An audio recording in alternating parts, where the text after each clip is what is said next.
அனைவருக்கும் வணக்கம். லாஸ்ட் ஒரு மாசமாய் பார்த்தீங்கன்னா அமெரிக்கா இஸ்ரேல் சேர்ந்து ஈரான் மேலே தாக்குதல் நடத்திட்டு இருக்காங்க. அண்ட் ஈரானும் பதிலுக்கு தாக்குதல் நடத்திட்டு இருக்காங்க. இந்த மாதிரி ஒரு போர் பார்த்தீங்கன்னா வருஷத்துக்கோ இல்லை 2 வருஷத்துக்கு ஒரு முறை உலகம் ஃபுல்லாக எங்கேயாவது ஒரு இடத்துல வந்துட்டு தான் இருக்கும். ஆனால் உலகம் ஃபுல்லாக இருக்கக்கூடிய முதலீட்டாளர்களுக்கு பார்த்தீங்கன்னா எந்த ஒரு பிரச்சனை வந்தாலும், எந்த ஒரு போர் வந்தாலும், எந்த ஒரு 2 நாட்டுக்கு நடுவில் சண்டை வந்தாலும் இதை உலக போராக மாற்றிடுவாங்களோ, இதை அணு ஆயுத போராக மாற்றிடுவாங்களோன்ற பயம் பார்த்தீங்கன்னா கண்டிப்பாக இருக்கும். ஏன்னா எப்பெல்லாம் உலகத்தில் பார்த்தீங்கன்னா மிகப்பெரிய அளவில் பிரச்சனை வருதோ அப்போது அது மிகப்பெரிய அளவுக்கு உலக பொருளாதாரத்தையே பாதிக்கும். இன்னைக்கு உலகம் ஃபுல்லாகவே பார்த்தீங்கன்னா ஒரு குளோபல் வில்லேஜ். அமெரிக்காவில் யாருக்காவது சளி பிடிச்சா நமக்கு காய்ச்சல் அடிக்கும், நம்ம தும்புனோம்னா அங்கே இருக்கிறவனுக்கு இரும்பல் வரும். இந்த மாதிரி உலகம் ஃபுல்லாக பார்த்தீங்கன்னா எக்கனாமின்றது பின்னி பிணையப்பட்டிருக்கு. ஸோ இயல்பாகவே பார்த்தீங்கன்னா பங்கு சந்தையில் முதலீடு பண்ணியிருக்கிறவங்களுக்கு இந்த பிரச்சனை உலக பூரா மாறிடுச்சுன்னா நம்மளோட முதலீடுகள் என்ன ஆகுன்ற பயம் இருக்குது. அண்ட் அது மட்டும் இல்லாமல் எப்பெல்லாம் பார்த்தீங்கன்னா 2 நாடுகளுக்கு நடுவில் சண்டை வருதோ அப்பெல்லாம் பார்த்தீங்கன்னா கோல்டோட ப்ரைஸஸ் அதிகமாகும். ஆனால் இந்த முறை பார்த்தீங்கன்னா தங்கத்தினோட விலை மிகப்பெரிய அளவில் குறைஞ்சிருக்கு. முதல்ல 2 நாடுகளுக்கு நடுவில் பிரச்சனை வந்தால் எதனால் தங்கத்தினோட விலை அதிகரிக்கணும்? இந்த முறை ஏன் அதுக்கு நேர் எதிராக தங்கத்தினோட விலை விழுந்திருக்கு? இது எல்லாத்தையுமே நம்ம புரிஞ்சுக்கணும்னா லாஸ்ட்டாக நடந்த 2 உலகப் போரையும் நம்ம அனலைசிஸ் பண்ணணும். முதல்ல இந்த உலகப் போர்ன்றதை நம்ம புரிஞ்சுக்கணும். இந்த உலகப் போர்ன்றது பார்த்தீங்கன்னா பல்வேறு நாடுகள் சேர்ந்து ஒருத்தர் கூட ஒருத்தர் கூட்டணி சேர்ந்து ஒருத்தருக்கு எதிராக ஒருத்தர் சண்டை போடுறது தான் உலகப்போர். லாஸ்ட்டாக நடந்த 2 உலகப் போரையும் நம்ம அனலைசிஸ் பண்ணோம்னா இந்த சின்ன பிரச்சனை எப்படி இந்த அளவுக்கு பெரிய பிரச்சனையாக மாறுச்சுன்ற ஒரு ஆச்சரியத்தை நமக்கு உண்டாக்கும். காரணம் என்னன்னா, இவனுக்கும் சண்டை வரும், சரியா? இவனுக்கு இவன் ஹெல்ப் பண்ணுறான்னு சொல்லிட்டு புதுசாக ஒருத்தன் வருவான். இவனோட எதிரி நான் சொல்லிட்டு இவனுக்கு ஹெல்ப் பண்ணுறதுக்கு இவன் வருவான். இவங்க 2 பேருக்கும் நடுவில் சண்டை நடக்கும். இவங்க 4 பேரையும் மாற்றி அடிச்சிருப்பாங்க. இவங்க அடிக்கிறதுக்காக ஒரு இடத்துக்கு போயிருப்பாங்க. அந்த இடத்துக்கார இவன் கூட சேர்ந்துட்டு இவனுங்களை அடிப்பானுங்க. இந்த மாதிரி பார்த்தீங்கன்னா மெதுவாக இது ஒரு கேஸ்கேடிங் எஃபெக்டாக விரிவடையும்.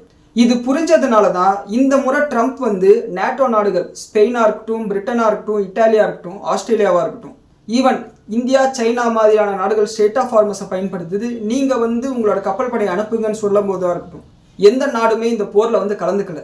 காரணம் என்னன்னா, இந்த போரை பெருசு பண்ணக்கூடாதுன்ற ஒரு பயம்தான். இந்த போரை அந்த மாதிரி எல்லாரும் சேர்ந்து பெருசு பண்ணாங்கன்னா இதுவும் ஒரு உலக போராக மாறும். நம்ம ஒரு இன்வெஸ்டராக நம்ம இந்த அளவுக்கு வரலாறு தெரிஞ்சுக்க வேண்டிய அவசியம் இல்லை. நம்ம தெரிஞ்சுக்க வேண்டியது பொருளாதாரம் இந்த உலக போர்னால எந்த அளவுக்கு பாதிக்கப்படும்ன்றது தான். முதல்ல இந்த உலக போர்னால பொருளாதாரம் பாதிக்கப்படுது அப்படின்றத நம்ம புரிஞ்சுக்கணும்னா பொருளாதாரத்தை பற்றின சில பேசிக்கான விஷயம் நம்மளுக்கு தெரிஞ்சிருக்கணும். முதலாம் உலக போர் நடக்கிறதுக்கு முன்னாடி வரையும் பார்த்தீங்கன்னா இன்டர்நேஷனல் ஃபினான்ஷியல் சிஸ்டம் பார்த்தீங்கன்னா வேற மாதிரி இருந்தது. இன்னைக்கு நம்ம கற்பனை கூட செஞ்சு பார்க்காத அளவுக்கு ரொம்ப அத்தன்டிக்காக இருந்தது, ரொம்ப பியூராக இருந்தது.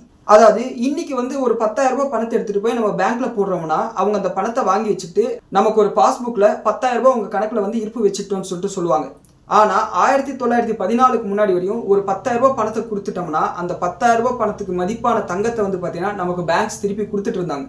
அதாவது உங்களோட ஒவ்வொரு ரூபா பணத்துக்கும், ஒவ்வொரு அமெரிக்கன் டாலருக்கும், ஒவ்வொரு பிரிட்டன் பவுண்டுக்கும் பார்த்தீங்கன்னா அதுக்கு நிகரான கோல்டு பார்த்தீங்கன்னா பேங்க்ஸ் வச்சிருப்பாங்க. ஒன்ஸ் 1914 இந்த போர் ஆரம்பிச்சதுக்கு அப்புறம் ஐரோப்பிய நாடுகளான பிரிட்டன், ஜெர்மனி மாதிரியான நாடுகள் இந்த சிஸ்டத்துல வெளியே வராங்க. காரணம் என்னன்னா, அவங்க கிட்ட போதுமான அளவுக்கு தங்கம் இல்லை. அண்ட் அது மட்டும் இல்லாமல் போர் செலவுகளுக்காக அவங்க அதிகமான பணத்தை அச்சிட வேண்டியதாக இருந்தது. இந்த மாதிரி தங்கத்தை அடிப்படை இல்லாமல் பணத்தை அச்சடிச்சாங்கன்னா அதை ஃபியட் கரன்சின்னு சொல்லுவாங்க. என்னதான் பிரிட்டன் மாதிரியான ஐரோப்பிய நாடுகள் பார்த்தீங்கன்னா இந்த ஃபியட் கரன்சிக்கு ரொம்ப சீக்கிரமாகவே வந்திருந்தாலும் அமெரிக்கா மாதிரியான நாடுகள் பார்த்தீங்கன்னா 1972 தான் இந்த ஃபியட் கரன்சிக்குள்ளார வருது. காரணம் என்னன்னா, 1914 இன்னைக்கு நம்மளோட இந்திய பொருளாதாரம் எப்படி ஒரு எமர்ஜிங் மார்க்கெட்டாக இருக்கோ அன்னைக்கு பார்த்தீங்கன்னா அமெரிக்க பொருளாதாரம் ஒரு எமர்ஜிங் மார்க்கெட்டாக இருந்தது. அமெரிக்கான்னு நம்ம எடுத்துக்கிட்டோம்னா இன்னைக்கு அமெரிக்கன்ஸ்ன்னு நம்ம சொல்கிறவங்க யாரும் உண்மையான அமெரிக்கன்ஸே கிடையாது. அங்கே இருக்கிற வெள்ளையர்களும் உண்மையான அமெரிக்கன்ஸ் கிடையாது, கருப்பினத்தவர்களும் உண்மையான அமெரிக்கன்ஸ் கிடையாது. அங்கேருந்த நேட்டிவ் அமெரிக்கன்ஸ் பார்த்தீங்கன்னா ரெட் இந்தியன்ஸ்னு சொல்லுவாங்க. அவங்களுக்கு ஏன் ரெட் இந்தியன்ஸ்னு பேர் வந்துச்சுன்னா அதுவே பார்த்தீங்கன்னா ரொம்ப சுவாரஸ்யமான ஒரு கதை. ரொம்ப ஷார்ட்டாக சொல்லணும்னா இந்த ஐரோப்பிய கண்டத்தில் பார்த்தீங்கன்னா பல ஸ்பைசஸ் மாதிரியான பொருட்கள் பார்த்தீங்கன்னா ஸ்பைசஸாக இருக்கட்டும், டீயாக இருக்கட்டும், யானை தந்தங்களாக இருக்கட்டும், பல வேல்யூபிளான முத்து நவரத்னங்களாக இருக்கட்டும், இது எல்லாத்தையும் பார்த்தீங்கன்னா இந்தியாவிலேருந்து வாங்கிட்டு இருந்தாங்க. இது இந்தியாவிலேருந்து லேண்ட் ரூட்டில் வரும்போது என்ன ஆகும்னா, பல நாடுகளை கடந்து வரும்போது பல நாடுகளுக்கும் இவங்க வரிகள் கட்ட வேண்டியதாக இருந்தது. இதனால் அது எக்ஸ்பென்சிவாக இருந்தது. ஸோ கடல் வழி மார்க்கத்தை நம்ம கண்டுபிடிச்சிட்டோம்னா நம்ம இந்த டாக்ஸஸ் எல்லாம் தவிர்த்துட்டு நம்மளுக்கு பெரிய அளவில் பணம் மிச்சப்படுத்த முடியும்னு சொல்லிட்டு ஐரோப்பியர்கள் முடிவு பண்ணுறாங்க. அதனால தான் பார்த்தீங்கன்னா வாஸ்கோ ட காமா மாதிரியான மாலுமிகள் பார்த்தீங்கன்னா ஒவ்வொரு நாடுகளாக பார்த்தீங்கன்னா கப்பல் பயணம் மேற்கொள்கிறாங்க. இப்படி பார்த்தீங்கன்னா இந்தியாவை தேட முயற்சி பண்ணும்போது அவங்க போய் சேர்ந்த இடம் தான் பார்த்தீங்கன்னா அமெரிக்கா. ஸோ அமெரிக்காவில் இந்த மாதிரி ஐரோப்பியர்கள் போய் சேர்ந்ததுக்கப்புறம் இவங்க தான் இந்தியர்கள்னு சொல்லிட்டு பார்க்குறாங்க. ஆனால் அவங்க எக்ஸாக்டாக இந்தியர்கள் கிடையாது. ஒரு ஸ்டேஜில் ஒரு மிகப்பெரிய ஜினோசைடை வந்து பார்த்திங்கன்னா அமெரிக்காவில் நிகழ்த்திட்டு முழுக்க முழுக்க வெள்ளையர்கள் வராங்க. இந்த வெள்ளையர்கள் வந்ததுக்கப்புறம் ரொம்ப கீழே இருக்கக்கூடிய வேலைகளை செய்கிறதுக்காக ஆப்பிரிக்காவிலேருந்து அடிமைகளை வந்து பார்த்திங்கன்னா அமெரிக்கா கொண்டு வராங்க. அவங்க தான் பிளாக்ஸ். இப்படி ஒட்டு மொத்தமாக அமெரிக்காவில் இன்றைக்கி இருக்கக்கூடிய மக்கள் வந்து பார்த்திங்கன்னா லாஸ்ட் ஒரு 300-400 வருஷத்துக்கு முன்னாடி தான் அமெரிக்காக்குள்ளார வராங்க. ஸோ அதனால் அமெரிக்கா முதலாம் உலகப் போர் ஆரம்பிக்கிறதுக்கு முன்னாடி வந்து பார்த்திங்கன்னா ஒரு எமர்ஜிங் மார்க்கெட்டாக இருந்தது. அங்கே முழுக்க முழுக்க டெமோக்ரஸியாக இருந்தது. மன்னராட்சியெல்லாம் எதுவும் இல்லாமல் இருந்தது. ஓட்டு போட்டு தான் அங்கே இருக்கக்கூடிய தலைவர்களை தேர்ந்தெடுக்க வேண்டிய சூழ்நிலை இருந்தது. அதுக்கு முன்னாடி சிவில் வார்லாம் நடந்து நிறைய வரலாறு இருக்குது. அதெல்லாம் நமக்கு தேவையில்லை. இப்படி அமெரிக்கா மட்டும் இந்த ஃபியட் கரன்சிக்கு வராமல் இருந்ததுக்கு காரணம் என்னன்னா, இவங்க வந்து பார்த்தீங்கன்னா நேரடியாக முதலாம் உலகப் போரில் ரொம்ப பின்னாடி தான் வந்து பார்த்தீங்கன்னா ஜாயின் ஆகிறாங்க. அதாவது 1916 முதலாம் உலகப் போர் ஆரம்பிச்சிருந்தாலும் 1917 தான் அமெரிக்கா வந்து என்ட்ரி கொடுக்குறாங்க. இப்படி இந்த முதலாம் உலகப் போர் ஆரம்பிக்கிறதுக்கு ஒரு ட்ரிகர் பாயிண்ட்டை எது அமைஞ்சதுன்னா, ஜூன் 28 1914 ஆஸ்திரியா ஹங்கேரியோட முடி இளவரசர் வந்து பார்த்தீங்கன்னா ஒரு இடத்துக்கு போறாரு. அதாவது அவங்களோட படைகளை வந்து பார்த்தீங்கன்னா மேற்பார்வையிடுறதுக்கு போறாரு. அந்த இடத்துல ஒரு செர்பியா நாட்டை சேர்ந்த ஒருத்தர் வந்து பார்த்தீங்கன்னா அந்த இளவரசரையும் அவரோட மனைவியை கொன்னுடுறாங்க. இவங்க எதுக்கு அந்த இளவரசரையும் அவரோட மனைவியை கொன்னாங்கன்னு பார்த்தா, இந்த ஆஸ்திரியா ஹங்கேரிக்கு கீழே வந்து பார்த்தீங்கன்னா 2 இடம் இருக்கு. அது என்னன்னா போஸ்னியா எர்சிகோவினா. இந்த 2 இடத்துலையும் வந்து பார்த்தீங்கன்னா இருந்த மக்கள் பெருமளவில் வந்து பார்த்தீங்கன்னா செர்பியாவை நாட்டை சேர்ந்த பழங்குடி மக்கள். இவங்க என்ன கேட்குறாங்கன்னா, நாங்கள் உங்களுக்கு கீழே இருக்க விரும்பலை, நாங்கள் செர்பியாவோடவே நாங்கள் சேர்ந்துக்கிறோம் அப்படின்னு சொல்லி கேட்குறாங்க. இதுக்கு வந்து பார்த்தீங்கன்னா ஆஸ்திரியா ஹங்கேரிய அரசு வந்து பார்த்தீங்கன்னா ஒத்துக்கிறது கிடையாது. இதுதான் வந்து பார்த்தீங்கன்னா ஃபர்ஸ்ட் ட்ரிகர் பாயிண்ட் அமையுது. இப்படி வந்து பார்த்தீங்கன்னா ஜூன் 28 1914 அவர் கொல்லப்பட்டதுக்கு அப்புறம் வந்து பார்த்தீங்கன்னா 1 மாதம் அளவுக்கு பேச்சுவார்த்தை போகுது. நீங்கள் வந்து வழிக்கு வாங்க அப்படி இப்படின்னு சொல்லிட்டு 2 பக்கமும் பேச்சுவார்த்தை போகுது. இப்படி 1 மாதம் ஆகி பேச்சுவார்த்தையில் எந்த விதமான முடிவு எட்டப்படாததுனால ஜூலை 28 1914 ஆஸ்திரியா ஹங்கேரியா செர்பியா மேலே போர் தொடுக்கிறாங்க. இதுதான் வந்து பார்த்தீங்கன்னா உலகப் போரோட முதல் புள்ளியாக அமையுது. ஃபர்ஸ்ட்டாக ஒரு நாடு இன்னொரு நாடு மேலே போர் தொடுக்குது. இப்படி ஜூலை 28 ஆஸ்திரியா ஹங்கேரியா சேர்ந்து செர்பியா மேலே வார் டிக்ளேர் பண்ணதுக்கப்புறம் நாங்கள் செர்பியாவை காப்பாற்றுறோம்னு சொல்லிட்டு ஜூலை 30 ரஷ்யா அவங்களோட படைகளை செர்பியாக்குள்ளார அனுப்புகிறாங்க. ரஷ்யா இந்த மாதிரி படைகளை அனுப்புனதுக்கப்புறம் ஆகஸ்ட் 1 அதாவது ஜூலை 30 ரஷ்யா வந்து உள்ள வராங்க. ஜூலை 31 ஆகஸ்ட் 1 வந்து பார்த்தீங்கன்னா ஜெர்மனி ரஷ்யாவுக்கு எதிராக நாங்கள் வந்து போர் பிரகடனம் செய்கிறோம்னு சொல்கிறாங்க. காரணம் என்னன்னா, இந்த ஆஸ்திரியா ஹங்கேரியோட உன்னை அடிச்சா நான் வருவேன், என்ன அடிச்சா நீ வரணும்னு சொல்லிட்டு அவங்களுக்குள்ளார வந்து ஒரு ஒப்பந்தம் இருக்கு. இதோட பிரச்சனை முடிஞ்சிருச்சான்னு பார்த்தா ஆகஸ்ட் 3 ஜெர்மனி பிரான்ஸ் மேலே போர் தொடுக்கிறோன்னு அறிவிக்கிறாங்க. காரணம் என்னன்னா, ரஷ்யாவோட கூட்டாளி பிரான்ஸ். ஆகஸ்ட் 4 ஜெர்மனியோட படைகள் வந்து பெல்ஜியம்குள்ளார நுழையிறாங்க. எதுக்குன்னா பிரான்ஸ் அடிக்கிறதுக்கு. ஆனால் இதுவரையுமே பெல்ஜியம் வந்து நியூட்ரலாக தான் இருக்கு, இந்த போரில் வந்து கலந்துக்கல. இப்படி ஆகஸ்ட் 4 ஜெர்மனி வந்து பெல்ஜியம்குள்ளார நுழைஞ்ச உடனே பிரிட்டன் வந்து என்ன சொல்றாங்க, நீ பெல்ஜியம்குள்ளார நுழைஞ்சது தப்பு, நான் உங்க மேல போர் தொடுக்கிறேன்னு சொல்லிட்டு பிரிட்டன் வந்து ஜெர்மனி மேல போர் தொடுக்கிறாங்க. சரியா 7 நாளுக்குள்ளார வந்து பார்த்தீங்கன்னா 2 நாட்டுக்குள்ளார இந்த பிரச்சனை வந்து பார்த்தீங்கன்னா ஒட்டுமொத்த ஐரோப்பிய கண்டமும் வந்து பார்த்தீங்கன்னா 2ஆ பிரிஞ்சு ஒருத்தரோட ஒருத்தர் அடிச்சுக்கிறதுக்கு வந்து தயாராக நிற்கிறாங்க. கவுண்டமணி சொல்ற மாதிரி ஒரே குழப்பமா இருக்குல்ல. செர்பியாவை அடிக்கிறதுக்கு ஆஸ்திரியா ஹங்கேரி வராங்க, சரிங்களா. செர்பியாவுக்கு துணையா ரஷ்யா வருது. ரஷ்யாவை அடிக்கிறதுக்கு ஜெர்மனி உள்ள வராங்க. ஜெர்மனி வந்து பார்த்தீங்கன்னா பிரான்ஸும் ரஷ்யாவை கூட்டணின்னு சொல்லிட்டு பிரான்ஸ் மேலே அடிக்கிறதுக்கு போகிறாங்க. பிரான்ஸ் அடிக்கிறதுக்காக ஜெர்மனி வந்து பெல்ஜியம்குள்ளார போகிறாங்க. பெல்ஜியம்குள்ளார போனவுடனே பெல்ஜியம்குள்ளார எதுக்குடா நீ போனன்னு சொல்லிட்டு பிரிட்டன் உள்ள வராங்க. இப்படி ஒட்டு மொத்தமாக 2 நாட்டுக்குள்ளார இந்த பிரச்சனை வந்து 5 நாடுகளாக மாறுது. இந்த போர் வந்து போக போக வந்து பார்த்தீங்கன்னா 1915 இட்டாலியும் 1917 அமெரிக்காவும் வராங்க. இப்படி தான் வந்து முதலாம் உலகப் போர் வந்து பார்த்தீங்கன்னா காட்டு தீ மாதிரி அக்ராஸ் த கான்டினென்ட் வந்து பரவுது. இவனுங்களுக்கு ஒருத்தன் மேலே ஒருத்தன் அவ்வளோ பாசம் இருக்குன்றலாம் அர்த்தம் கிடையாது. ஆல்ரெடி வந்து பார்த்தீங்கன்னா ஒருத்தனுக்கு வந்து பார்த்தீங்கன்னா ஏகப்பட்ட பஞ்சாயத்து வந்து போயிட்டு இருந்தது. அதை தீர்த்துக்கிறதுக்கு பகையை தீர்த்துக்கிறதுக்கு வந்து பார்த்தீங்கன்னா இதை ஒரு சாக்காக வந்து பயன்படுத்திக்கிட்டாங்க. ஓகே, முதலாம் உலகப் போர் எப்படி ஸ்டார்ட் ஆச்சு, எப்படி பரவுச்சுன்னு பார்த்தாச்சு, எத்தனை நாடுகள் வந்து உள்ளே வந்துருச்சு, இதனால் எவ்வளோ பெரிய பொருளாதாரம் ஏற்பட போகுதுன்னு சொல்லிட்டு நம்மளால ஓரளவுக்கு யூகிக்க முடியும். இப்போ வந்து பங்கு சந்தைக்கு வருவோம். இப்போ பங்கு சந்தைக்கு வந்தோம்னா இந்திய பங்கு சந்தை வந்து பார்த்தீங்கன்னா 1875 வந்து ட்ரேட் ஆக ஆரம்பிச்சிருச்சு. பாம்பே ஸ்டாக் எக்ஸ்சேஞ்சுன்னு சொல்லிட்டு ட்ரேட் ஆக ஆரம்பிச்சிருச்சு. ஆனால் அன்னைக்கு இருந்த காலகட்டத்தில் வந்து பார்த்தீங்கன்னா சின்ன சின்ன குழுக்களாக புரோக்கர்ஸ் வந்து பார்த்தீங்கன்னா மரத்தடியில் உட்காந்து நீ ஷேர்ஸை கொடு, நீ ஷேர்ஸை வாங்கிக்கோன்னு சொல்லிட்டு பேப்பரில் வந்து எழுதி ட்ரேட் பண்ணிட்டு இருந்தாங்க. இதனால் பெரிய அளவில் ரெக்கார்ட்ஸ் வந்து நம்மளோட ஷேர் மார்க்கெட்டை பற்றி இன்டர்நெட்டில் கிடையாது. அண்ட் அதே மாதிரி வந்து பார்த்தீங்கன்னா ஈவன் யூரோப்பியன் மார்க்கெட்ஸை பற்றின டேட்டாவும் பெரிய அளவில் வந்து பார்த்தீங்கன்னா இன்டர்நெட்டில் கிடையாது. நான் ரொம்ப நேரம் தேடி பார்த்தும் எனக்கு கிடைக்கல. 2000 ஆண்டுக்கு மேலே தான் வந்து பார்த்தீங்கன்னா டேட்டாஸ் வந்து பார்த்தீங்கன்னா இன்டர்நெட்டில் கிடச்சிருக்கு. ஆனால் ஒரே ஒரு நல்ல விஷயம் என்னென்னா, அமெரிக்கன்ஸ் வந்து அவங்களோட ஷேர் மார்க்கெட்டை வந்து பார்த்தீங்கன்னா கம்ப்ளீட்டாக அவங்களோட ஹிஸ்டாரிக்கல் ரெக்கார்ட்ஸை வந்து மெயின்டைன் பண்ணியிருக்காங்க. அதனால் இந்த போர் காலகட்டத்தில் டவ் ஜோன்ஸ் எப்படி ரியாக்ட் ஆச்சுன்ற ஒரு கிளியரான ஒரு பிக்சர் வந்து நமக்கு கிடைக்குது. இந்த மாதிரி வந்து பார்த்தீங்கன்னா ஜூலை 28ஆம் தேதி 1914 போர் அறிவித்த உடனே, அதாவது செர்பியா மேலே ஆஸ்ட்ரியா ஹங்கேரி வந்து போர் அறிவித்த உடனேயே அமெரிக்காவில் இருக்கக்கூடிய செக்யூரிட்டிஸாக இருக்கட்டும், பாண்ட்ஸாக இருக்கட்டும், அதாவது அமெரிக்கா பங்கு சந்தையில் இருக்கக்கூடிய கம்பெனிஸோட ஷேர்ஸாக இருக்கட்டும், அவங்களோட பாண்ட்ஸாக இருக்கட்டும், யூரோப்பியன் இன்வெஸ்டர்ஸ் எல்லாம் விற்க ஆரம்பிக்கிறாங்க.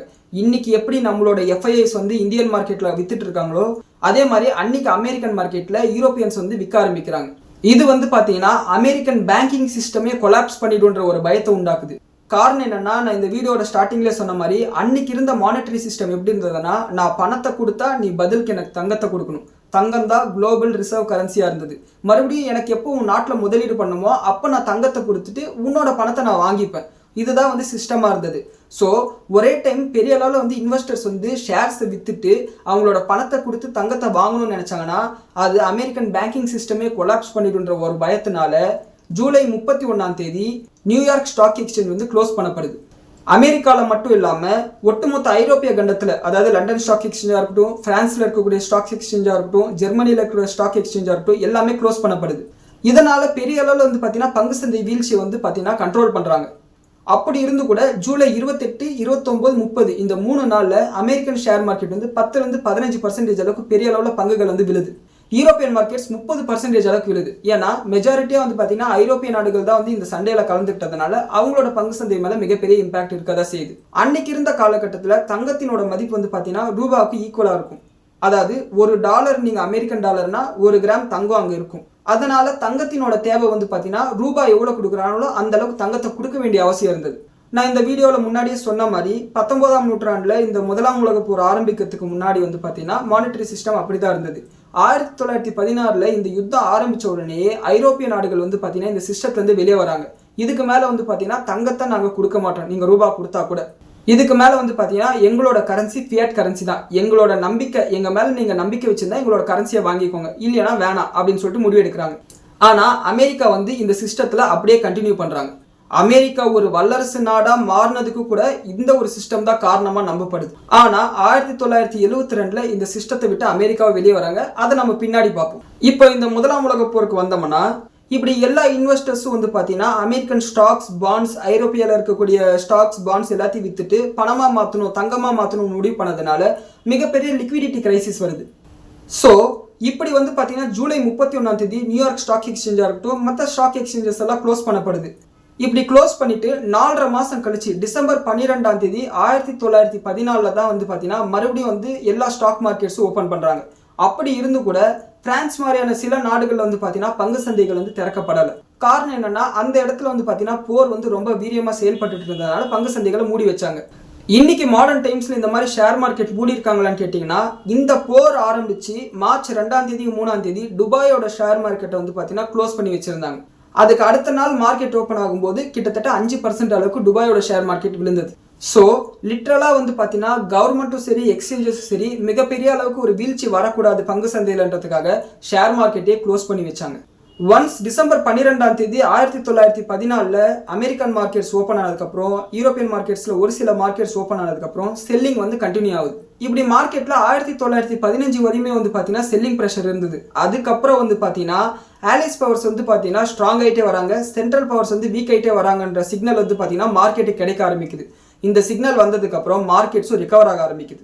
அதாவது ஹிஸ்டாரிக்கலாக டவ் ஜோன்ஸ் வந்து பார்த்தீங்கன்னா 1913 இந்த பிரச்சனை ஆரம்பிக்கிறதுக்கு முன்னாடி அந்த வருஷம் 10% விழுந்து 79 பாயிண்ட்ல இருந்திருக்கு.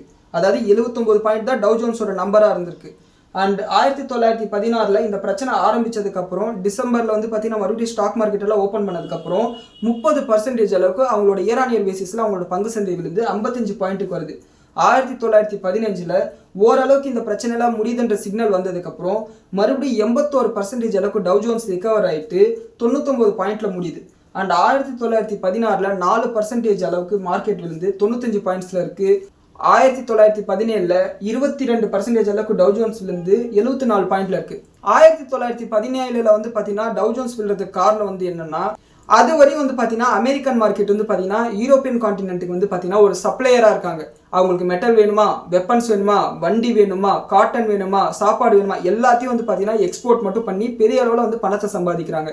நான் ஆரம்பத்திலே சொன்ன மாதிரி அப்போ வந்து பார்த்தீங்கன்னா அமெரிக்கான்றது வந்து ஒரு எமர்ஜிங் மார்க்கெட்டாக இருந்தது, நம்மளோட இந்தியா இப்போ இருக்கிற மாதிரி. 1917 வந்து அவங்க இந்த மாதிரி யுத்தத்தில் வந்த உடனே மறுபடியும் அவங்களோட மார்க்கெட் வந்து 22% அந்த ஒரு வருஷத்துல விழுது. 1918 மறுபடியும் போரெல்லாம் முடிஞ்சிடுச்சுன்ற ஒரு அறிவிப்பு வந்ததுக்கு அப்புறம் வந்து பார்த்தீங்கன்னா அவங்களோட மார்க்கெட் 11% இன்க்ரீஸ் ஆகி 82 பாயிண்ட்ஸ்ல முடியுது. அண்ட் ஒன்ஸ் இந்த பிரச்சனையெல்லாம் முடிஞ்சு 1919 30% அளவுக்கு ஒரே வருஷத்தில் அவங்களோட ஷேர் மார்க்கெட் இன்க்ரீஸ் ஆகி 107 பாயிண்ட்ஸுக்கு போகுது. அதாவது 1913 வந்து 79 பாயிண்ட்ல இருந்த மார்க்கெட் வந்து பார்த்தீங்கன்னா இந்த போரெல்லாம் முடியும் போது 107 பாயிண்ட்டுக்கு போகுது. 7 வருஷத்துல வந்து பார்த்தீங்கன்னா 38 பாயிண்ட் அளவுக்கு அவங்களோட மார்க்கெட் ரிகவர் ஆகி கிட்டத்தட்ட 50லேருந்து 55% ரிட்டர்ன் கொடுக்குது 7 வருஷத்துக்கு. அதே சமயம் யூரோப்பியன் மார்க்கெட்ஸ் வந்து பார்த்தீங்கன்னா 1919க்கு அப்புறமும் வந்து பார்த்தீங்கன்னா ஒரு மிகப்பெரிய சரிவை தான் சந்திச்சது. நிறைய நாடுகள் வந்து திவாலே ஆச்சு. அதில் ஒரு நாடு வந்து பார்த்தீங்கன்னா ஜெர்மனி வந்து போரில் தோத்ததுக்கு அப்புறம் வந்து பார்த்தீங்கன்னா அவங்க மேலே வந்து வச்சு செய்யின்னு செய்கிறானுங்க இந்த ஆலிஸ் பவர்ஸ். ட்ரீட்டி ஆஃப் வெர்சாலிஸ்ன்னு சொல்லிட்டு நம்ம வந்து 10ஆவதுல ஒரு 10 மார்க் கொஸ்டின் வந்து படிச்சிருப்போம். அதாவது அதில் ஒரு 15 பாயிண்ட்ஸ் ஜெர்மனியோட அந்த ஐலாண்டை நான் எடுத்துக்கிட்டேன், இந்த ஐலாண்டை அண்ணன் எடுத்துக்கிறேன் அப்படின்னு சொல்லிட்டு ஒவ்வொருத்தரும் கூறு போட்டு ஜெர்மனி வந்து சாப்பிட ஆரம்பிக்கிறாங்க. இதனால ஜெர்மனியில் வந்து பார்த்தீங்கன்னா ஹைப்பர் இன்ஃப்ளேஷன் வருது. அவங்களோட மார்க்ன்ற கரன்சி வந்து பார்த்தீங்கன்னா மதிப்பே இல்லாத ஒரு குப்பையாக மாறுது. இதெல்லாம் பார்த்துட்டு தான் வந்து பார்த்தீங்கன்னா அங்கே இருந்த கெய்சர் வில்லியம் செகண்டோ யாரோ ஒருத்தர் வந்து பார்த்தீங்கன்னா ஹிட்லர் வந்து அவங்களோட ஆட்சியை வந்து கைப்பற்ற வரும்போது தாராளமாக வந்து எடுத்துக்கோங்க சார் அப்படின்னு சொல்லிட்டு இறங்கிடுறாங்க. அதுக்கப்புறம் வந்து பார்த்தீங்கன்னா ஹிட்லர் வந்து பார்த்தீங்கன்னா டிக்டேட்டர்ஷிப் அனௌன்ஸ் பண்ணுறாங்க. ஸோ இந்த முதலாம் உலக போர்லேருந்து நமக்கு தெரிஞ்ச ஒரே விஷயம் என்னன்னா, டைரெக்டாக சண்டை போட்ட நாடுகள் வெற்றியே அடைஞ்சிருந்தாலோ அவங்களோட பொருளாதாரம் பெரிய அளவில் வந்து பலவீனமாச்சு. அதே இன்டைரக்டாக வந்து இந்த போரெல்லாம் முடிகிற ஸ்டேஜில் இந்த போருக்குள்ளார வந்த அமெரிக்கா வந்து பார்த்தீங்கன்னா எமர்ஜிங் மார்க்கெட்லேருந்து டெவலப்டு நேஷனாக மாறிடுச்சு. எந்த அளவுக்கு டெவலப்டு நேஷன்னா யூரோப்பியன் கண்ட்ரிஸ் வந்து ஃபியட் கரன்சிக்குள்ளார வந்துட்டாங்க. இதுக்கு மேலே எங்கள் கரன்சிக்கு வந்து தங்கத்தை கொடுக்க மாட்டோம்னு சொல்கிற நிலைமைக்கு வந்துட்டாங்க. ஆனால் அமெரிக்கன் மார்க்கெட்டில் நீங்கள் டாலரை கொடுத்தா இப்பயும் எங்களால் தங்கத்தை கொடுக்க முடியும் அப்படின்னு சொல்கிற அளவுக்கு ஸ்ட்ராங்காக இருந்தாங்க. இந்த காலகட்டத்தில் நம்மளோட இந்தியன் மார்க்கெட்டில் நான் ஆல்ரெடி சொன்ன மாதிரி டேட்டாஸ் வந்து கிளியராக இல்லை. ஆனால் டெக்ஸ்டைல், ஜூட், காட்டன், ரயில்வேஸ் இந்த மாதிரியான சில செக்டார் வந்து பார்த்தீங்கன்னா செழிப்பாக இருந்தது, பெரிய அளவில் வளர்ச்சி கண்டது. காரணம் என்னன்னா யூரோப்பில் சண்டை நடந்துட்டு இருந்ததுனால அங்கேருந்து இம்போர்ட் ஆகக்கூடிய கூட்ஸ் வந்து பெரிய அளவில் இந்தியன் மார்க்கெட்டுக்குள்ளார வரல. அதே சமயம் இந்தியாவில் உற்பத்தி செஞ்ச பொருட்கள் வந்து பார்த்தீங்கன்னா மிகப்பெரிய அளவில் அவங்களோட சேல்ஸ் வந்து அதிகமாச்சு. அண்ட் அந்த மாதிரி வந்து 18ஆம் நூற்றாண்டுலேருந்து ட்ரேட் ஆகிட்டு இருந்த கம்பெனிஸை வந்து பார்த்தீங்கன்னா சிலதை நான் லிஸ்ட் எடுத்து வச்சிருக்கேன். ஆனால் அவங்களோட ஷேர் ப்ரைஸை என்னால் கண்டுபிடிக்க முடியல. இன்டர்நெட்டில் நான் ரொம்ப நேரம் தேடினேன். யாகோ ஃபைனான்ஸில் கூட வந்து பார்த்தீங்கன்னா 2000ஆவது ஆண்டுலேருந்து அவங்களோட ஷேர் ப்ரைஸ் இருக்குது.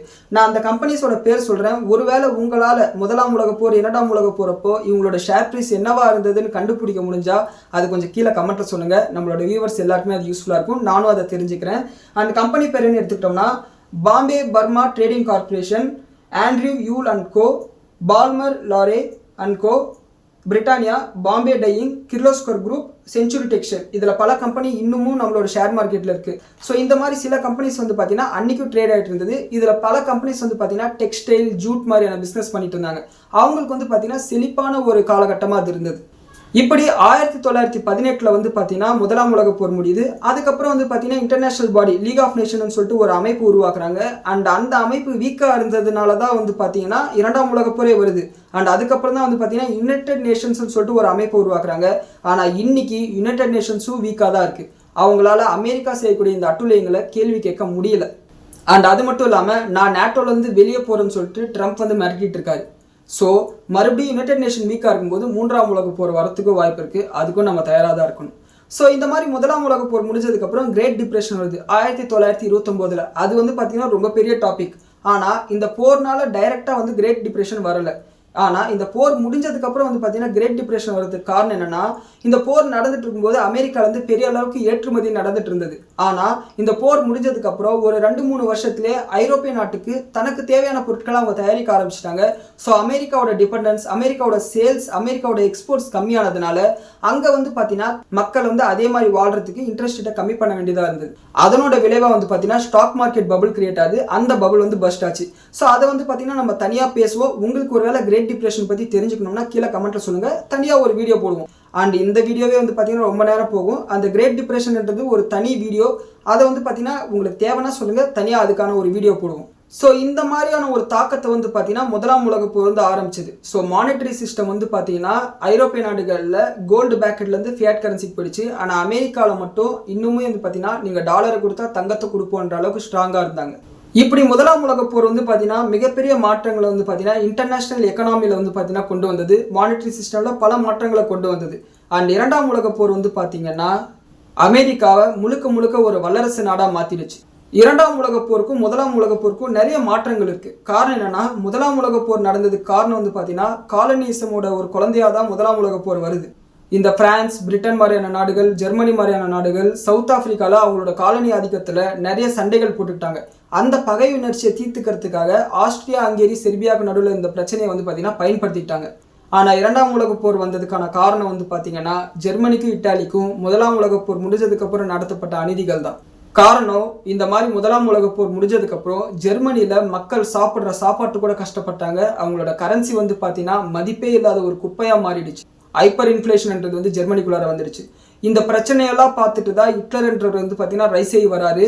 ஒரு ஸ்டேஜில் அங்கே இருந்த மன்னர், ஜெர்மனியோட மன்னர் வந்து பார்த்தீங்கன்னா ஹிட்லர் வந்து அவரோட ஆட்சியை பிடிக்க போகும்போது தாராளமாக வந்து எடுத்துக்கோப்பாருன்னு சொல்லிட்டு ஃப்ரீயாக விட்டுறாரு. ஒரு சில ஆண்டுகள்லேயே வந்து பார்த்தீங்கன்னா ஹிட்லர் வந்து டிக்டர்ஷிப்பை அனௌன்ஸ் பண்ணுறாங்க. சரி, ஜெர்மனி வந்து முதலாம் உலகப் போரில் தோத்தாங்க. ட்ரீட்டி ஆஃப் வெர்சாலிஸ் மூலிமா வந்து பார்த்தீங்கன்னா ஜேச்ச நாடுகள் ஜெர்மனிக்கு அநியாயம் பண்ணாங்க. ஆனால் இட்டாலி வந்து பார்த்தீங்கன்னா ஆலிஸ் பவர்ஸில் தானே இருந்தாங்க, அவங்க ஜேச்ச பக்கம் தானே இருந்தாங்க. அவங்களுக்கு எப்படி இந்த அநீதி நடந்தது? அவங்க ஏன் இரண்டாம் உலகப் போருக்குள்ளார வந்தாங்கன்னா, இந்த ஜெயிச்சதுக்கப்புறம் ஜெர்மனி கிட்டேருந்து நிறைய விஷயங்களை பிடுங்கினாங்க இல்லையா, அந்த பிடுங்கினதில் இட்டாலிக்கு எதுவுமே பெருசாக கொடுக்கல. ஆனால் இந்த முதலாம் உலகப் போர்னால இட்டாலிக்கு மிகப்பெரிய செலவுகள் இருந்தது. அங்கேயும் மிகப்பெரிய பொருளாதார நெருக்கடிகள் வந்து வர ஆரம்பிச்சது. அதன் காரணமாக வந்து பார்த்தீங்கன்னா இங்கே ஹிட்லர் மாதிரியான ஒரு ஆள் வந்தபோது அங்கே முசோலினி மாதிரியான ஒரு ஆள் வந்து மேலே வரார். அவர் வந்து அங்கே இருந்த கம்யூனிஸ்ட் மாதிரியான பல ஆட்களை வந்து பார்த்தீங்கன்னா முடிச்சிடுறாரு. முடிச்சுட்டு இங்கே நான் தான் கிங்குன்னு சொல்லிட்டு அவரோட டிக்டேட்டர்ஷிப்பை அனௌன்ஸ் பண்ணிடுறாரு. இந்த இரண்டாம் உலகப் போர் ஹிஸ்டோரியன்ஸ் வந்து எப்படி சொல்லுவாங்கன்னா, ஒரு சிப்பாயின் நாடு பிடிக்கும் ஆசை அப்படின்னு சொல்லுவாங்க.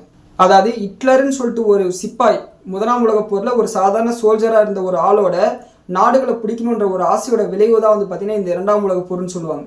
ஆனால் நம்ம இந்த இடத்துல நல்லா புரிஞ்சிக்க வேண்டியது என்னென்னா, ஜெயிச்சவன் சொல்கிறது தான் இந்த உலகம் வந்து கேட்கும், தோத்தவன் சொல்கிறத கேட்காது. ஹிட்லரோட பெர்ஸ்பெக்டிவ்ல வந்து பார்த்தா அவரோட நாட்டுக்கு நல்லதை தான் செஞ்சார். அதாவது முதலாம் உலகப் போர் முடிஞ்சதுக்கப்புறம் சாப்பிட்ற சாப்பாட்டுக்கு கூட ஜெர்மானியர்கள் வந்து கஷ்டப்பட்டாங்க. ஆனால் ஹிட்லர் வந்ததுக்கப்புறம் ஒரு சில ஆண்டுகள்லேயே வந்து பார்த்தீங்கன்னா இரண்டாம் உலகப் போரை நடத்துகிற அளவுக்கு ஜெர்மனி ஸ்ட்ராங்காக மாறிச்சு. ரொம்ப வருஷத்துக்கு ஜெர்மன் டெக்னாலஜி தான் தி பெஸ்ட் டெக்னாலஜின்னு சொல்லிட்டு உலகம் ஃபுல்லாக பேசினாங்க. ஓகே, அதெல்லாம் ஒரு பக்கம் இருக்கட்டும். இந்த இரண்டாம் உலகப் போர் எப்படி ஸ்டார்ட் ஆச்சுன்னா, செப்டம்பர் 1 1939 ஜெர்மனி வந்து போலாண்டுக்குள்ளார நுழையிறாங்க. செப்டம்பர் 3 ஜெர்மனியை எதிர்த்து பிரிட்டனும் பிரான்ஸும் நாங்கள் வந்து போர் அறிவிக்கிறோம்னு சொல்லிட்டு சொல்கிறாங்க. செப்டம்பர் 17 முதலாம் உலகப் போரில் எப்படி ரஷ்யா வந்து அவங்களோட படைகளை செர்பியாக்குள்ளார அனுப்பிச்சாங்க, அதே மாதிரி செப்டம்பர் 17 1939 ரஷ்யா வந்து அவங்களோட படைகளை போலாண்டுக்குள்ளார அனுப்புகிறாங்க. கிட்டத்தட்ட செப்டம்பர், அக்டோபர், நவம்பர், டிசம்பர், ஜனவரி, பிப்ரவரி, மார்ச், ஏப்ரல், மே, ஜூன் கிட்டத்தட்ட 10 மாதத்துக்கு 3 மிகப்பெரிய சக்திகளை ஜெர்மனி ஒத்தையாளாக வந்து சண்டை போட்டுட்டு இருக்கான். நான் முதலியே சொன்ன மாதிரி சாப்பிட்ற சாப்பாட்டு கூட ஜெர்மனியர்கள் வந்து கஷ்டப்பட்டாங்க. அந்த இடத்துல இருந்து மிகப்பெரிய 3 நாடுகளை எதிர்த்து கிட்டத்தட்ட 10 மாதமாக தனியாக சண்டை போடுற அளவுக்கு ஜெர்மனியை வந்து ஸ்ட்ராங் ஆகிட்டார் ஹிட்லர். இப்படி ஒரு பக்கம் ஜெர்மனி வந்து அவங்களோட 3 பேரையும் எதிர்த்து சண்டை போடும்போது ஜூன் 1940 வந்து பார்த்தீங்கன்னா முசோலினி வந்து பார்த்தீங்கன்னா நாங்களும் வந்து ஜெர்மனிக்கு ஆதரவாக வந்து போரில் வரோன்னு சொல்கிறாங்க. முதலாம் உலகப் போரில் நடந்த மாதிரியே 2 பக்கமும் வந்து பார்த்தீங்கன்னா செட்டு சேர ஆரம்பிக்கிறாங்க. ஒரு பக்கம் வந்து பார்த்தீங்கன்னா ஆலிஸ் பவர்ஸ், இன்னொரு பக்கம் வந்து பார்த்தீங்கன்னா ஆக்சிஸ் பவர். முதலாம் உலகப் போரில் ஆலிஸ் வெர்சஸ் சென்ட்ரல் பவர்ஸாக இருந்தது. இரண்டாம் உலகப் போரில் ஆலிஸ் வெர்சஸ் ஆக்சிஸ் பவர்ஸாக இருந்தது. அந்த சென்ட்ரல் பவர்ன்றது ராசியில் நினைச்சிட்டாங்களோ என்னமோ. இந்த ஆலிஸ் பவர்ஸில் வந்து யார் யாரெல்லாம் இருந்தாங்கன்னா, நான் முதலே சொன்ன மாதிரி Britain, France, Soviet union, Poland மாதிரியான சில நாடுகள். அண்ட் அதுக்கப்புறம் வந்து பார்த்தீங்கன்னா 1941 அமெரிக்கா வந்து உள்ளே வராங்க. அந்த பேர்ல் ஹார்பர் அடித்ததுக்கப்புறம் சைனா உள்ளே வராங்க. இந்த பக்கம் ஆக்சிஸ் பவர்ஸில் யார் இருக்காங்கன்னா Germany, Italy, Japan, Hungary, Finland, இவங்கெல்லாம் வந்து பார்த்தீங்கன்னா ஒரு பக்கம் இருக்காங்க. நீங்கள் நல்லா பார்த்தீங்கன்னா சைனாவும் ஜப்பானும் சும்மா வந்து சண்டைக்கு வரல. சைனாக்கும் ஜப்பானுக்கும் பல வருஷங்களாக வந்து பார்த்தீங்கன்னா சண்டை போயிட்டு இருந்தது. இதை வந்து அவங்க பயன்படுத்திக்கிட்டாங்க. முதலாம் உலகப் போரில் எப்படி அந்த காலனி ஆதிக்கத்தில் வந்து பார்த்தீங்கன்னா முன்கூட்டியே இருந்த பகையை பயன்படுத்திக்கிட்டாங்களோ, அதை தீர்த்துக்கிறதுக்காக அந்த சண்டையை பயன்படுத்திக்கிட்டாங்களோ, அந்த மாதிரி சைனாவும் ஜப்பானும் இந்த சண்டையை பயன்படுத்திக்கிட்டாங்க. இந்த இரண்டாம் உலகப் போரில் ஆக்சிஸ் பவர்ஸோட, அதாவது ஜெர்மனி, இட்டாலியோட நோக்கம் வந்து ஒன்று தான். ஒட்டுமொத்த ஏஷியாவையும் யூரோப்பையும் நம்மளோட கட்டுப்பாட்டுக்குள்ளார கொண்டு வரணும். ஜெர்மனியோட கொடியும் இட்டாலியோட கொடியும் தான் வந்து பார்த்தீங்கன்னா இந்த மண்ணில் பறக்கணும்னு சொல்லிட்டு அவங்க முடிவு பண்ணுறாங்க. இதை எதிர்த்து ஆலிஸ் பவர்ஸ் வந்து சண்டை போடுறாங்க. ஸோ இதுதான் வரலாறு. இப்போ நம்ம வந்து பங்கு சந்தைக்கு வந்தோம்னா மறுபடியும் அமெரிக்கன் மார்க்கெட்ஸ் வந்து பார்த்தீங்கன்னா 1939 3% அளவுக்கு விழுது. அவங்களோட டவ் ஜோன்ஸ் வந்து 150 பாயிண்ட்ல இருக்கு. 1940 வந்து பார்த்தீங்கன்னா 12.5% விழுது 130 பாயிண்ட்டுக்கு வருது. அண்ட் 1941 16% விழுந்து 110 பாயிண்ட்ஸ்க்கு வருது. ஏன்னா 1941 தான் பேர்ல் ஹார்பர் அடிச்சதுக்கப்புறம் அமெரிக்கா வந்து இந்த சண்டைக்குள்ளார நேரடியாக வராங்க. சண்டைக்குள்ளார வந்ததுக்கப்புறம் வந்து பார்த்தீங்கன்னா இந்த பக்கம் இந்த ஆக்சிஸ் பவர்ஸ் வந்து வீக் ஆக ஆரம்பிக்கிறாங்க. ஏன்னா ஹிட்லர் வந்து பார்த்தீங்கன்னா ரஷ்யாக்குள்ளார போய் பேட்டில் ஆஃப் ஸ்டாலின்கிராட்ல வந்து பார்த்தீங்கன்னா மிகப்பெரிய தோல்வியை சந்திக்கிறார். ஈவன் அவங்களோட படைகள் வந்து சரண்டரே ஆகிறாங்க 1943. இந்த மாதிரி வந்து பார்த்தீங்கன்னா ஹிட்லரோட படைகளும் சரி முசோலினி படைகளும் சரி வீக் ஆகும்போது மார்க்கெட்டுக்கு தெரிய ஆரம்பிக்குது கூடிய சீக்கிரமே போர் முடிஞ்சிடும்னு சொல்லிட்டு. அதனால வந்து பார்த்தீங்கன்னா 1942 7.5% அளவுக்கு டவ் ஜோன்ஸ் இன்க்ரீஸ் ஆகிட்டு 119 பாயிண்ட்லையும் 1943 13% வந்து டவ் ஜோன்ஸ் இன்க்ரீஸ் ஆகி 135 பாயிண்ட்ஸ்லையும் 1944 12% அளவுக்கு டவ் ஜோன்ஸ் இன்க்ரீஸ் ஆகி 150 பாயிண்ட்லையும் வருது. அதாவது போர் ஆரம்பிக்கிறதுக்கு முன்னாடி டவ் ஜோன்ஸ் வந்து எந்த இடத்துல இருந்ததோ அந்த இடத்துக்கு 1944 வந்துடுது. கிட்டத்தட்ட 6 வருஷம் கழிச்சு. ஒன்ஸ் 1945 போரெல்லாம் முடிச்சதுக்கப்புறம் டவ் ஜோன்ஸ் வந்து 27% இன்க்ரீஸ் ஆகி 192 பாயிண்ட்டுக்கு வருது. இந்த 192 பாயிண்ட்ன்றது அந்த கிரேட் டிப்ரெஷன் அப்போ 300 பாயிண்ட்ல இருந்தது. அதை வந்து இன்னும் மீட் பண்ணல. ஆனால் நம்ம முதலாம் உலக போரில் 100 பாயிண்ட்ல பார்த்தோம் இல்லையா, அதை விட வந்து பார்த்தீங்கன்னா டபுள் ஆயிடுச்சு. 1944 ஒருவேளை இந்த போர் வந்து முடிய போகுதுன்ற ஒரு சிக்னல் வந்ததுக்கப்புறம் வந்து பார்த்தீங்கன்னா அமெரிக்காவில் இருக்கக்கூடிய பிரிட்டன் வூட்ஸ் என்ற இடத்துல வந்து பார்த்தீங்கன்னா 44 நாடுகளோட தலைவர்கள் சேர்ந்து ஒரு கான்ஃபரன்ஸ் வந்து அமைக்கிறாங்க. இதில் வந்து பார்த்தீங்கன்னா இன்டர்நேஷ்னல் ஃபினான்ஷியல் சிஸ்டம் எப்படி இருக்குன்ற ஒரு முடிவுக்கு வந்து கொண்டு வராங்க. இதில் தான் வந்து பார்த்தீங்கன்னா டாலரை சிம்மாசனத்தில் கொண்டு போய் எல்லாரும் உட்கார வைக்கிறாங்க. என்ன நடந்துச்சுன்னா இதுக்கு மேலே உலகம் ஃபுல்லாக ரிசர்வ் கரன்சியாக இருக்க போகிறது டாலர் தான். அதாவது $35 கொடுத்தா உங்களுக்கு 1 அவுன்ஸ் தங்கம் கிடைக்கும். அதே மாதிரி 1 அவுன்ஸ் தங்கத்தை கொடுத்தா உங்களுக்கு $35 கிடைக்கும். நீங்கள் டாலரை கொடுத்தா மற்ற நாடுகளோட கரன்சியை வந்து மாற்றிக்கலாம். இதுக்கு வந்து பார்த்தீங்கன்னா உலகத்தில் இருக்கக்கூடிய மிகப்பெரிய நாடுகளோட தலைவர்கள் 44 நாடோட தலைவர்கள் வந்து பார்த்தீங்கன்னா ஒத்துக்கிறாங்க. இங்கே இருந்தால் வந்து பார்த்தீங்கன்னா டாலரோட டாமினன்ஸ் வந்து ஆரம்பிக்குது. இது எல்லாத்துக்குமே காரணம் வந்து பார்த்தீங்கன்னா முதலாம் உலக போர்லேருந்து அமெரிக்கா அவங்களோட பொருளாதாரத்தை பாதுகாத்து வச்சுக்கிட்டது தான். ஒரு பக்கம் ஸ்ட்ராங்காக இருந்த யூரோப்பியன் கண்ட்ரிஸ் வந்து பார்த்தீங்கன்னா ஒருத்தருக்குள்ளார ஒருத்தர் சண்டை போட்டுக்கிட்டு வீணாக போயிட்டு இருந்தாங்க. இன்னொரு பக்கம் அமைதியாக அமெரிக்கா இவங்களுக்கு ஆயுதங்களையும் மற்ற பொருட்களையும் ஏற்றுமதி செஞ்சு செழிப்பாக வளர்ந்துக்கிட்டே இருந்தாங்க. ஒட்டுமொத்த வளங்களும் வந்து பார்த்தீங்கன்னா யூரோப்பியன் கண்ட்ரீஸ்லேருந்து அமெரிக்காவுக்கு வந்து ஷிஃப்ட் ஆச்சு. அண்ட் அதுக்கப்புறம் வந்து பார்த்தீங்கன்னா 1960 வரையுமே வந்து பார்த்தீங்கன்னா இந்த சிஸ்டம் வந்து பார்த்தீங்கன்னா பிரச்சனையே இல்லாமல் போயிட்டு இருக்கு. அதாவது நீங்கள் வந்து $35 கொடுத்தா 1 அவுன்ஸ் தங்கத்தை வந்து பார்த்தீங்கன்னா அமெரிக்காவில் இருக்கக்கூடிய எல்லா பேங்க்ஸும் கொடுக்க ஆரம்பிச்சாங்க. இந்த மாதிரி 1944 அமெரிக்கன் டாலரை சிம்மாசனத்தில் கொண்டு போய் உட்கார வைக்கிறாங்க. உலகம் ஃபுல்லாக அமெரிக்கன் டாலருக்கு சலாம் போடுறாங்க. பிரிட்டன் வூட்ஸில் 1944 உருவாக்கப்பட்ட இந்த ஃபினான்ஷியல் சிஸ்டம் வந்து அடுத்த 15 வருஷத்துக்கு பிரச்சனையே இல்லாமல் போயிட்டுருக்கு. ஆனால் 1960 தான் வந்து பார்த்தீங்கன்னா அமெரிக்கன் பேங்கிங் சிஸ்டம் ஒரு விஷயத்தை வந்து நோட் பண்ணுறாங்க. உலகத்தில் இப்போ இருக்கக்கூடிய சர்க்குலேஷன் இருக்கக்கூடிய டாலருக்கு நிகரான தங்கம் நம்மக்கிட்ட இல்லை. திடீர்னு எல்லாரும் வந்து டாலரை கொடுத்துட்டு எனக்கு தங்கத்தை கொடுன்னு சொன்னாங்கன்னா நம்மளால் தங்கத்தை கொடுக்க முடியாது, அமெரிக்கன் பேங்கிங் சிஸ்டம் திவால் ஆகிடும்னு சொல்லிட்டு ஒரு நிலைமை வருது. அங்கேருந்து சரியாக 11 வருஷம் கழிச்சு பிரசிடென்ட் நிக்சன் வந்து பார்த்தீங்கன்னா டாலர் சிஸ்டத்தை வந்து பார்த்தீங்கன்னா அபாலிஷ் பண்ணுறாரு. இதுக்கு மேலே வந்து பார்த்தீங்கன்னா பிரிட்டன் ஜெர்மனி மாதிரியான நாடுகள் எப்படி ஃபியாட் கரன்சிக்குள்ளே இருந்தாங்களோ அதே மாதிரி நாங்களும் ஃபியாட் கரன்சிக்குள்ளே இருக்கோம். இதுக்கு மேலே வந்து பார்த்தீங்கன்னா நீங்கள் டாலர் கொடுத்தா தங்கத்தை வந்து பேங்க்ஸ் கொடுக்கணுன்ற எந்த அவசியமும் எங்களுக்கு இல்லைன்னு சொல்கிறாங்க. இந்த இடத்துல தான் ஒரு விஷயத்தை நீங்கள் எல்லாரும் புரிஞ்சுக்கணும். 1944 அமெரிக்கா பிரிட்டனோட கான்ஃபரன்ஸில் என்ன சொன்னாங்க, 1 அவுன்ஸ் தங்கத்துக்கு $35 1 அவுன்ஸ் தங்கம் இதை ஈக்குவலாக நாங்கள் மெயின்டைன் பண்ணுவோம் தானே சொன்னாங்க. ஆனால் என்ன காரணத்தினால உலகத்தில் இருக்கக்கூடிய டாலரோட சர்க்குலேஷன் அதிகமாச்சு?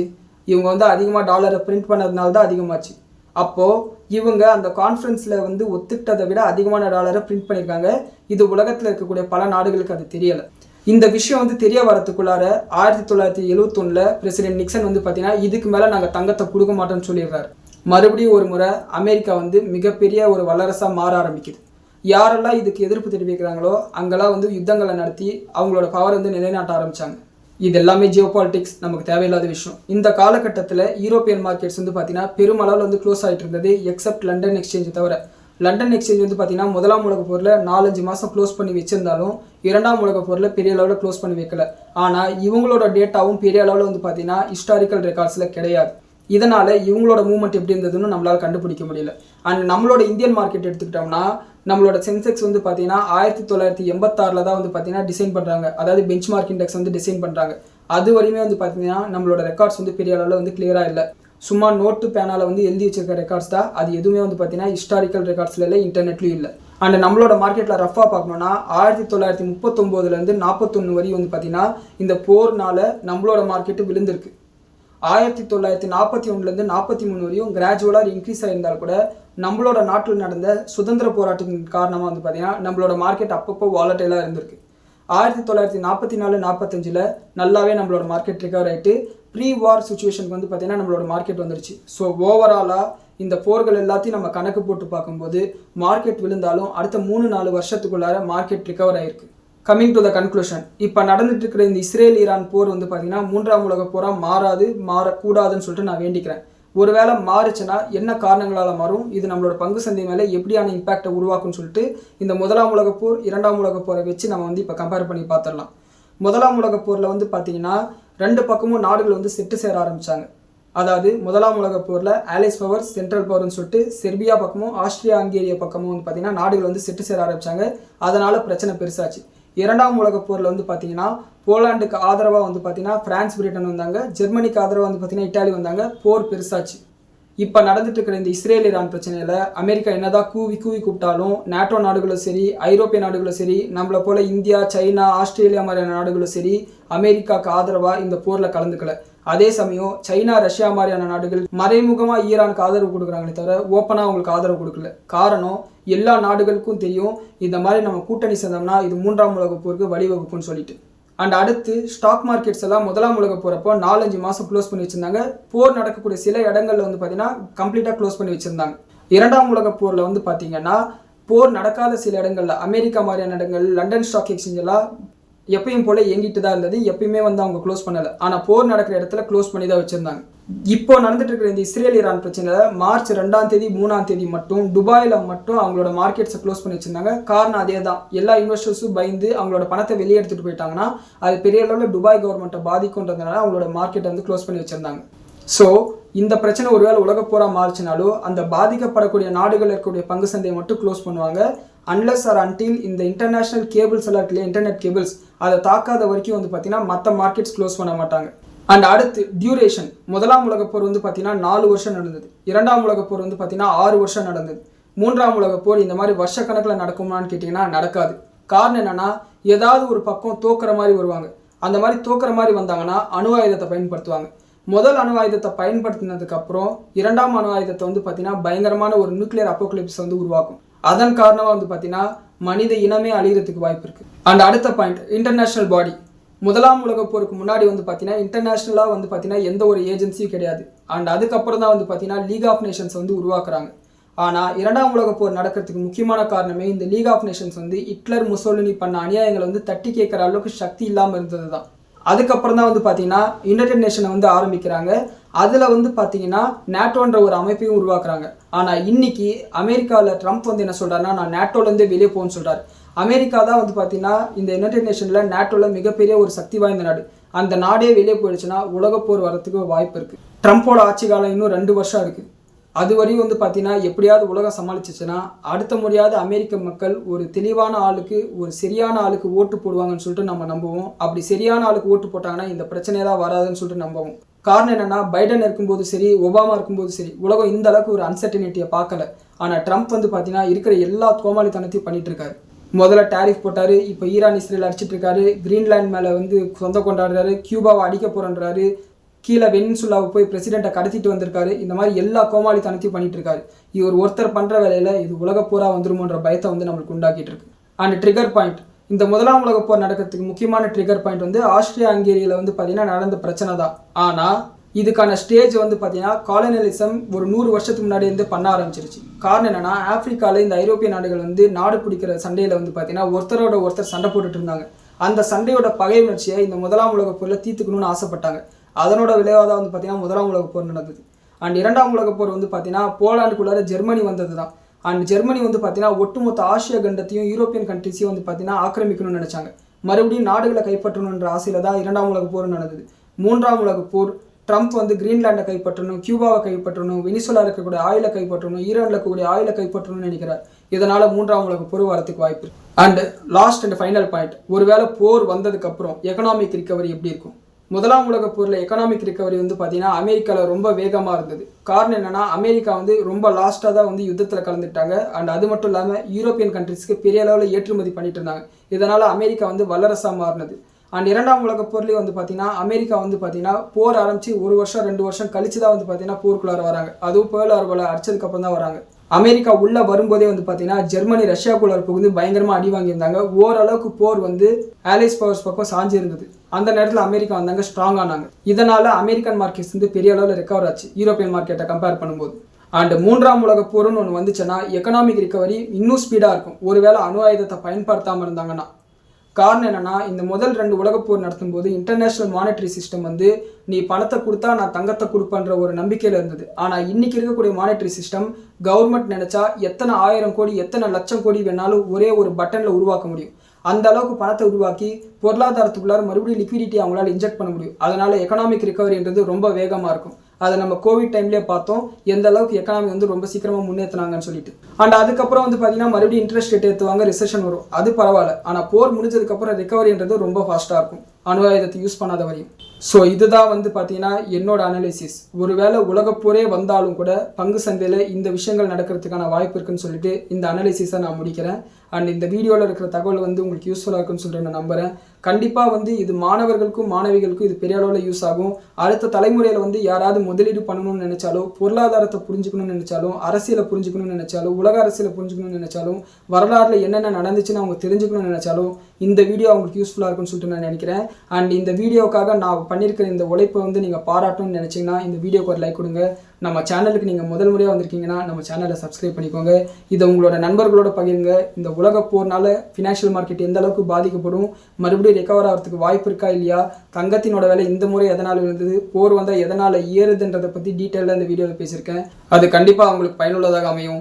நன்றி, வணக்கம்.